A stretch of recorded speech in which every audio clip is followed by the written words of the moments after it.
Assalamualaikum warahmatullahi wabarakatuh. Jumpa lagi bersama saya, Dedi Chandra.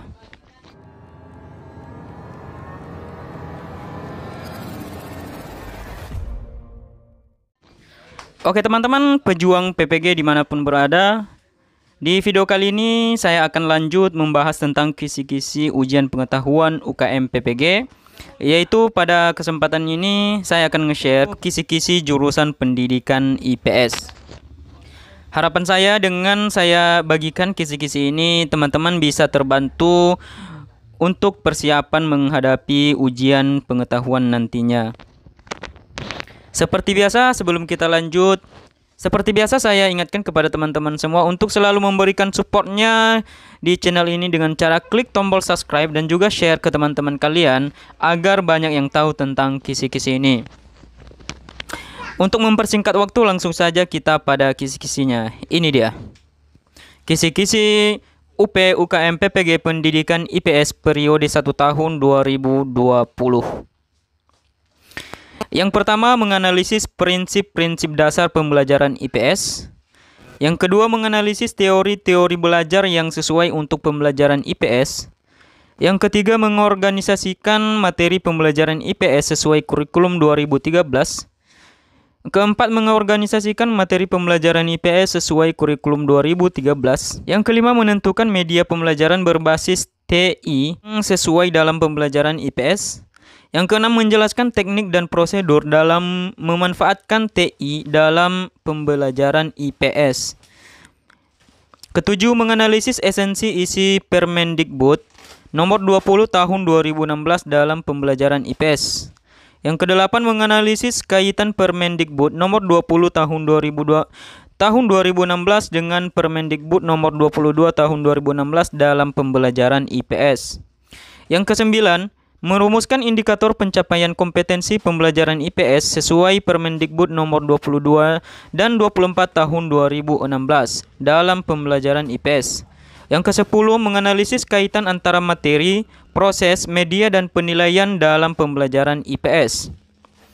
Lanjut, ke-11 yaitu menganalisis kegiatan inti pada struktur RPP pembelajaran IPS.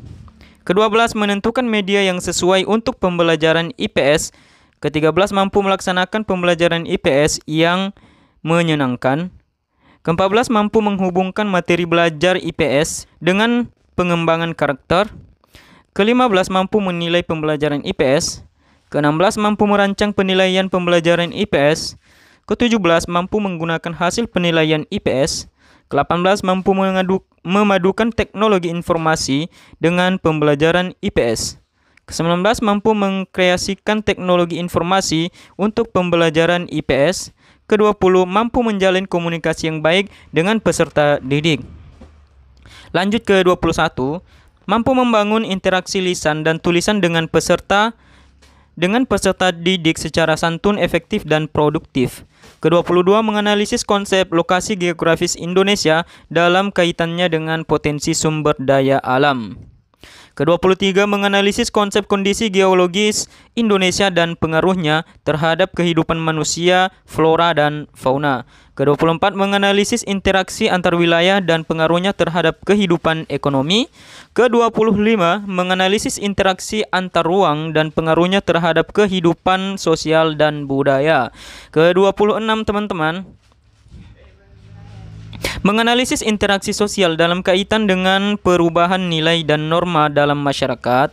Ke-27, menganalisis peran lembaga sosial dalam kehidupan sosial, ekonomi, dan budaya. Ke-28, menganalisis fenomena mobilitas sosial dan pengaruhnya terhadap kehidupan sosial, ekonomi, dan budaya. Ke-29, menganalisis hubungan antara permintaan atau dan penawaran dalam kehidupan manusia. Ke-30, menganalisis konektivitas antar desa dan kota dalam kehidupan ekonomi. Lanjut ke-31, menganalisis kegiatan masyarakat desa dan kota dalam kehidupan ekonomi. Ke-32, menganalisis kehidupan politik, sosial, budaya, geografis, dan pendidikan masyarakat pada masa pra-aksara. Ke-33, menganalisis kehidupan politik, sosial, budaya, geografis, dan pendidikan masyarakat Hindu-Buddha. Ke-34 menganalisis kehidupan politik, sosial, budaya, geografis, dan pendidikan masyarakat pada masa Islam. Ke-35 menganalisis kerjasama antar negara anggota ASEAN. Ke-36 menganalisis pengaruh kerjasama antar anggota ASEAN dalam aspek ekonomi, sosial, budaya, pendidikan, dan politik. Ke-37 menganalisis peran Indonesia dalam organisasi internasional. Ke-38 menganalisis hubungan antar wilayah dan pengaruhnya terhadap kehidupan sosial dan budaya. Ke-39 membandingkan perubahan antar ruang di Indonesia dan negara-negara ASEAN. Ke-40 menganalisis interaksi antar negara ASEAN dan keberlanjutan kehidupan ekonomi, sosial, budaya, dan politik. Lanjut ke-41 menganalisis interaksi sosial dalam kaitan dengan keragaman kehidupan bangsa Indonesia. Ke-42 menganalisis bentuk-bentuk interaksi sosial dan pengaruhnya terhadap kehidupan kebangsaan. Ke-43 menganalisis keunggulan potensi wilayah dalam kaitannya kegiatan ekonomi. Ke-44 mengidentifikasi jenis-jenis konflik sosial. Ke-45 menganalisis faktor-faktor terjadinya konflik sosial. Ke-46 menganalisis hubungan keterbatasan ruang dengan permintaan dan penawaran. Ke-47 mengidentifikasi kerjasama antar ekonomi, sosial, budaya Indonesia dan negara-negara ASEAN. Ke-48 menjelaskan terbentuknya ASEAN. Ke-49 mengidentifikasi perubahan-perubahan di Eropa yang mendorong terjadinya penjajahan Indonesia. Ke-50 menganalisis keadaan geografis dan ekonomi di Indonesia dengan penjajahan bangsa Barat. 51 menganalisis keadaan sosial, budaya, dan pendidikan pada masa penjajahan bangsa Barat. Ke-52 menganalisis lahirnya pergerakan nasional sebagai upaya mencapai kemerdekaan. Ke-53 menganalisis perubahan keruangan akibat faktor. Ke-54 menganalisis perubahan keruangan akibat faktor manusia. Ke-55 mengidentifikasikan pengaruh perubahan keruangan terhadap keberlangsungan kehidupan sosial ekonomi. Ke-56 mengidentifikasi pengaruh perubahan keruangan terhadap keberlangsungan kehidupan politik atau pendidikan. Ke-57 mengidentifikasi faktor pendorong perubahan sosial dan budaya. Ke-58 mengidentifikasi faktor penghambat terjadinya perubahan sosial budaya. Ke-59 menganalisis terjadinya globalisasi. Ke-60 mengidentifikasi dampak globalisasi terhadap kehidupan kebangsaan.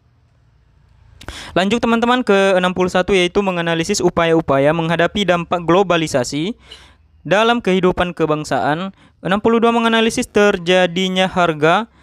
63 mengidentifikasi jenis pasar. 64 mengidentifikasi faktor pendorong terjadinya mobilitas sosial atau migrasi penduduk. Ke-65 menganalisis pengaruh mobilitas sosial atau migrasi penduduk terhadap kehidupan masyarakat.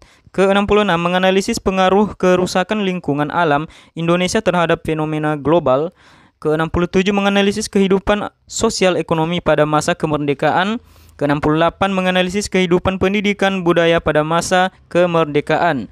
Ke-69 menjelaskan latar belakang gerakan reformasi Indonesia. Ke-70 menganalisis kehidupan sosial ekonomi pada masa reformasi. Ke-71 menganalisis kehidupan politik pendidikan budaya pada masa reformasi. Oke teman-teman, itulah kisi-kisi soal UP, UKM, PPG Pendidikan IPS. Semoga kisi-kisi ini dapat memberikan manfaat kepada teman-teman dan menjadi pedoman dan acuan teman-teman untuk menghadapi ujian pengetahuan nantinya. Oke, sampai di sini saja. Sampai jumpa di video saya selanjutnya. Wassalamualaikum warahmatullahi wabarakatuh.